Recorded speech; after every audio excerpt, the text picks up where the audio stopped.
The stench of salt water and rotting wood fills the docks. It is October 1347. You are in Messina, Sicily, where the Mediterranean brings trade and fortune. Dozens of ships glide into the harbor each day, their sails fat with wind, their hulls heavy with goods from distant shores. But today is different. The ship that enters the harbor carries no cheers, no songs, no bustling sailors eager for land. Its decks are silent, its sails ragged. As the gangplank drops, men stagger forward, if they can still be called men. Their bodies are ravaged by disease. Their skin is dark, blotched, their eyes sunken. Great, swollen lumps bulge beneath their armpits and along their necks. Some collapse before they reach the dock. Others lie dead on the deck, their bodies crawling with rats. The people recoil, horrified. But it is already too late. In the shadows, fleas leap from the rats into the streets of Messina, and with them rides death itself. This is how it begins.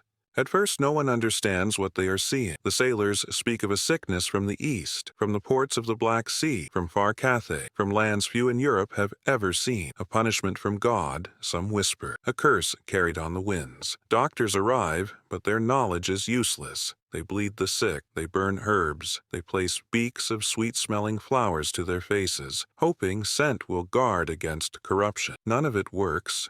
Within days, Messina is overcome. Families fall sick one by one, their bodies sprouting buboes the size of eggs, burning with fever, oozing with pus. The streets echo with wails. The churches overflow. The graveyards cannot keep pace. The people of Messina beg their rulers to act, and so the city does the only thing it can. It drives the ship back to sea, but the rats have already scattered. The fleas have already spread. The shadow is loose upon the land. From Messina, the plague sails north, to Genoa, to Marseille, to Naples. It follows the trade routes, slipping silently into every harbor. From the ports, it travels inland, carried by merchants and pilgrims, by soldiers and peasants. By the end of 1347, it grips the Italian peninsula. By the spring of 1348, it has reached France, Spain, and beyond. Florence, the jewel of Tuscany, falls within weeks. Paris, city of kings, is struck in the summer. In England, the sickness arrives by sea at the port of Melcombe in 1348, spreading inland like a storm. No city is spared.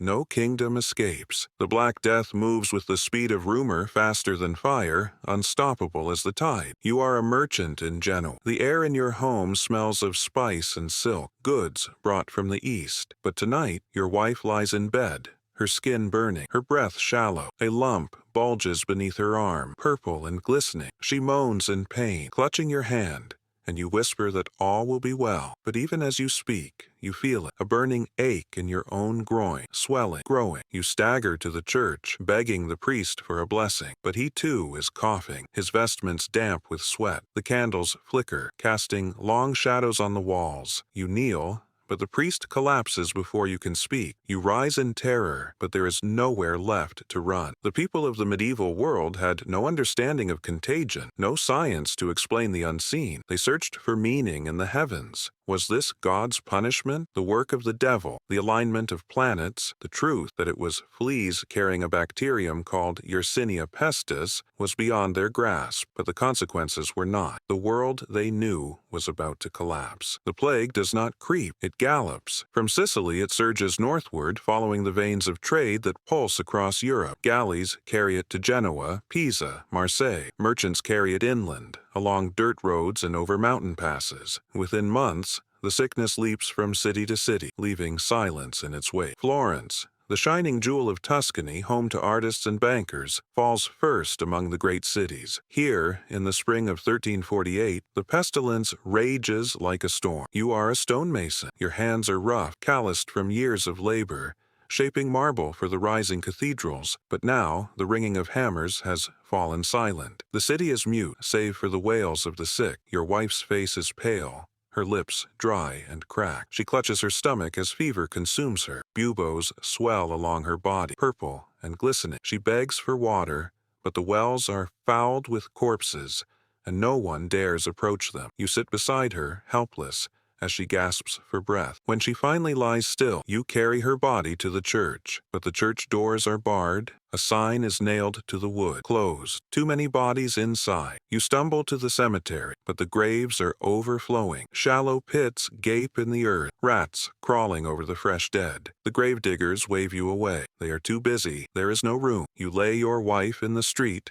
whispering her name. Within hours, a cart passes. Her body is taken with dozens of others, buried in a pit with no marker, no prayer. This is how Florence falls. The French capital, heart of Christendom, seat of kings and scholars. But even here, knowledge is powerless. The university debates the causes of the plague. Some declare it is the corruption of the air, poisoned by foul vapors. Others claim it is the alignment of Saturn, Jupiter, and Mars. None speak of rats. In the streets, the people find their own explanations. Jews are accused of poisoning the wells. Mobs gather, dragging families from their homes, burning them in pyres. Blood flows in the gutters alongside the plague. The sickness crosses the channel. It lands at Melcombe, in Dorset, then spreads inland. By the spring of 1349, it has reached London. You are an apprentice, 17 years old, working in a tanner's shop. The city reeks, as it always does, of dung, of smoke, of the River Thames at low tide. But now there is a new stench: death. The bells of St. Paul's toll without end. The mayor orders new cemeteries outside the walls, great pits dug to swallow the dead. Still, it is not enough. Some bodies are left to rot in alleys, food for dogs and birds. Priests march in processions, chanting, carrying relics, but they too fall sick. The king flees to the countryside, abandoning his people. You watch as neighbors' hammers shut their doors, sealing themselves inside, hoping to keep the pestilence out. Some succeed. Many suffocate within, their bodies found weeks later, stiff and starved. You cough one morning, a deep, wet cough. You see blood in your palm. The lump beneath your arm is already swelling. Everywhere, the same story unfolds. Work ceases. Shops close. Harvests rot in the fields, for there are no hands to gather them. Roads are empty, save for the carts of the dead. Trust dissolves. Friends will not touch friends. Brothers will not bury brothers. Parents abandon children to die alone. The world feels unmoored, faithless, lawless. If God allows this, then perhaps he is absent. If kings cannot protect their people, then perhaps they are worthless. The bonds that tie medieval society, faith, fealty, family, snap one by one, leaving only fear. In Germany, a strange sight emerges. Hundreds march together, barefoot, chanting hymns. Their backs are bare, their flesh pale and trembling. At the sound of the bell, they drop to their knees. Whips are drawn, long leather cords studded with iron. They lash themselves until blood runs down their spines, staining the cobblestones. You are among them. You believe the plague is God's punishment, and only through pain can you be forgiven. The whip bites into your back again and again. Each strike is agony, but you welcome it. Better your own blood than the black boils that have claimed so many. The crowd gathers to watch. Some kneel and weep, believing. Others spit, calling you madmen. But for a moment, as the chant rises, as blood flows freely, you feel something strange. Control. In a world undone by chaos, you have chosen your suffering. The flagellants spread across Europe, carrying terror with them. Some are welcomed as prophets, others are hunted as heretics, but they are everywhere, a sign of a world gone mad. By 1349, nearly all of Europe is engulfed. From the frozen fields of Norway to the deserts of Spain, from Ireland's green shores to the gates of Moscow, the Black Death reigns. And it is not only Europe. The sickness has already carved its way across Asia and North Africa, from the steppes of Mongolia to the markets of Cairo. Few places on earth are untouched. Historians of later centuries will call it the greatest catastrophe in human history. But for you, living within it, there is no such scale. There is only the street outside your door, the cart of bodies, the rattle in your lungs. The world is ending, not with fire, not with sword, but with silence. The Black Death is not a single story. It is millions of stories, each cut short, each one as vivid, as human as your own. Hear their voices. You are a peasant in the French countryside. The fields are your life. You have plowed them since childhood. Your father before you, your grandfather before him. Wheat bends in the wind, the soil rich and dark beneath your feet. But this year, the fields rot. The plague has reached your village. It moves swiftly, like a shadow passing from house to house. First, the miller's wife, then the blacksmith, then your neighbors across the lane. Their door is shut tight, but the cries from inside go on for 3 days before falling silent. Now it is your family. Your wife coughs until her lips bleed. Your children burn with fever. You try to care for them, spooning water into their mouths, praying over their beds. But each day, another grows still. One by one, they slip from you, their bodies too small, too fragile. When the priest comes, he does not step inside. He sprinkles water on the door and hurries away. You bury your wife and children in a shallow pit at the edge of the field. You cannot dig deep enough. The ground is too hard, your strength too weak. You cover them with earth and stones, whispering their names through tears. When you rise, your head spins. A lump swells beneath your arm, throbbing. The plague has taken your family. Now it takes you. You are a lady of Florence, born to wealth, raised in silk. All your life you believed your status protected you. Your house is high on the hill, your servants many. But the sickness does not care. It slips through your gates with a rat in the pantry, a flea on a servant's sleeve. Within days, your household collapses. Servants flee into the night, abandoning. Your husband coughs blood into his wine, his body stiffening before your eyes.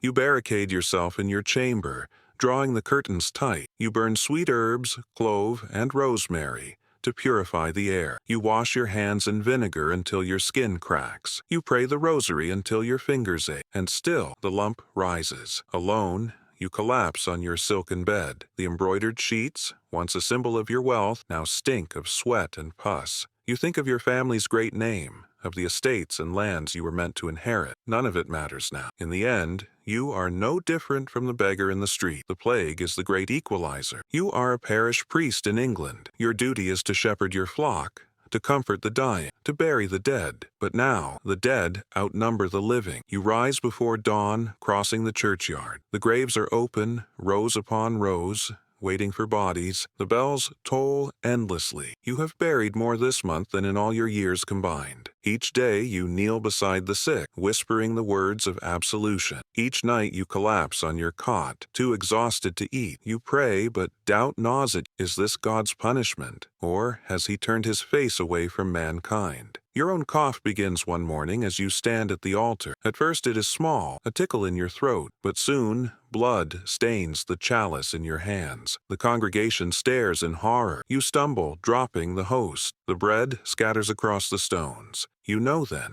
you cannot save them. You cannot even save yourself. You are a grave digger in London. Your hands are blistered, your back bent. From dawn to dusk you dig, and still it is not enough. The carts arrive without end, piled high with bodies, some stiff, some still twitching. You try not to look at their faces, but sometimes you recognize them. The baker, the innkeeper's daughter, the boy who used to chase rats in the alley. You are a grave digger in London. Your hands are blistered, your back bent. From dawn to dusk you dig, and still it is not enough. The carts arrive without end, piled high with bodies, some stiff, some still twitching. You try not to look at their faces, but sometimes you recognize them. The baker, the innkeeper's daughter, the boy who used to chase rats in the alley. You are a child in Avignon. You do not understand. First, your father grew ill, then your mother. They told you to stay inside, to pray, to be good. But the house grew quiet. So quiet. Days passed. You were too afraid to open the door. At last, hunger forced you into the street. The city was silent. Shops closed, windows boarded, dogs roamed wild, fighting over scraps. You wandered to the church. Inside, the candles had burned down to stubs. The priest lay across the altar, unmoving. The air was thick with rot. You curled in a corner and clutched the wooden cross your mother had given. You whispered her name again and again until your voice grew hoarse. When the fever came, you welcomed it. At least it meant you would see her again. You are a physician in Milan. Unlike other cities, your leaders acted swiftly. Houses with plague are sealed shut, the sick trapped inside with the healthy. No exceptions. Screams echo through the streets at night as families burn candles in their windows, begging for mercy. You make your rounds wearing the mask of a plague doctor, a long leather beak stuffed with herbs, meant to protect you. Children cry at the sight of you. The living recoil. You have become a symbol of terror, but the mask cannot save you, nor can the herbs, nor the vinegar, nor the bleeding of patients. Nothing works. You are powerless.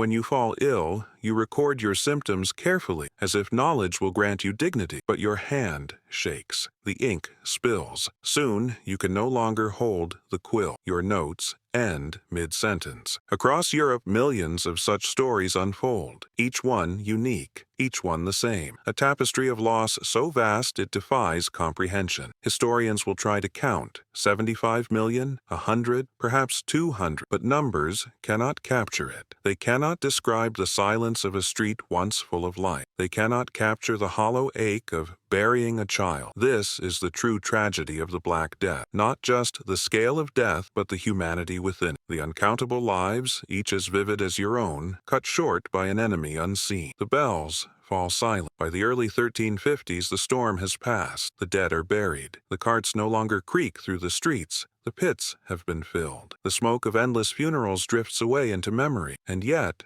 when you step outside, the world feels unrecognizable. Half the fields lie fallow. Villages stand abandoned, their houses collapsing in on themselves, their wells choked with weeds. Entire families have vanished, their names erased. You walk through a market square that once rang with voices. Stalls stand empty. Doors hang open, their locks broken. Cats stalk the alleys.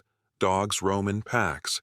Cattle graze untended in fields that stretch wild and unplowed. The air itself feels changed, lighter, thinner, as though the world itself is hollow. It is not only the loss of life that wounds you, it is the loss of certainty. Once, you believed the world was fixed. Kings ruled, priests blessed, peasants toiled. God watched, order held, but the plague has shattered it. You are a lord, returning to survey your estate, but half your tenants are gone. The fields that once brought you wealth now rot in weeds, and those who remain, the peasants, are no longer meek. They demand higher wages, better treatment. If you do not grant it, they will leave for another master who will. You curse them. You rage, but you cannot change it. The old order is crumbling. You are a peasant. Once, you bent your knee without question, but now you see your worth. Too many have died, and your hands are needed. The balance has shifted. For the first time in generations, you feel a glimmer of freedom. The Black Death, in its cruelty, becomes the beginning of change. A seed of transformation buried in the earth along with the millions of dead. The church, too, is shaken. You are a survivor, kneeling once more in a cathedral, but where once the pews overflowed, now only a handful gather. The priests seem uncertain, their voices thin. You remember how many of them fled, how many fell silent when prayers went unanswered. Faith is not gone, but it is altered. Some still cling to God with desperate devotion. Others turn to new ideas, new ways of understanding the world. Quietly, the foundations of medieval faith have cracked, and in the centuries to come, they will split open. For years afterward, the memory lingers. A cough in the street makes you flinch. The sight of a rat makes your heart race. Even when the sickness ebbs, it returns in waves. Lesser outbreaks, smaller storms, each time, terror rises again. Children grow up in the shadow of. Their lullabies are not songs of comfort, but warnings, reminders of how fragile life is. The Black Death becomes a scar on the collective memory of Europe, a reminder carved into its bones. You are one of the few left in your village. The fields stretch empty around you. The houses stand silent. Only 2 families remain. You walk among the ruins, past doors left swinging, past toys lying in the dust, past wells gone dry. You ask yourself again and again, why you? Why did you live when so many did not? You dream of the faces of the dead, your wife, your children, your neighbors. You see them in your sleep, hear their voices in the wind. Survival feels less like a blessing than a burden. You do not yet know that across Europe, millions feel the same. Historians of later centuries will look back at the Black Death not only as tragedy, but as turning point. It weakens feudalism, breaking the rigid bonds between lord and serf. It shakes the authority of the church, opening minds to new philosophies, new sciences. It forces communities to adapt, to invent, to survive in ways they never imagined. In the ashes of death, seeds of change take root. The Renaissance itself, with its hunger for knowledge, its questioning of old truths, is born in part from this devastation. But none of this comforts you, living in the moment. You do not see the Renaissance coming. You see only the graves. And here lies the paradox. The Black Death was both end and beginning. It was tragedy beyond measure, and yet it reshaped the course of history. Without it, the Europe that would emerge The Europe of invention, of art, of exploration might never have come to be, but such knowledge is cold comfort to those who lived it, to you, because history counts in millions, but life is lived one by one mother, one child, one husband, one priest, one you. So what do we take from this most tragic of medieval events? That life is fragile, that order is thin, that death waits, unseen, in the smallest of things, but also this, that humanity endures, scarred, yes, forever changed, but alive. The Black Death tore through the world like a storm, leaving silence in its wake. And yet from that silence, voices rose again. Farmers returned to their fields. Children were born. Bells rang once more, not for funerals, but for weddings, for life. It is easy to think of tragedy as ending, but perhaps tragedy is also beginning, a crucible in which the world is broken and then remade. The bells that tolled in 1348 still echo across the centuries. They remind us of mortality, of fragility, of sorrow, but they also remind us of endurance. The question is not whether shadows will come again. They always do. The question is whether we, like those who came before, will endure them. The Black Death asks of us the same thing it asked of you centuries ago. Will you survive? And if you do, what world will you create from the ashes?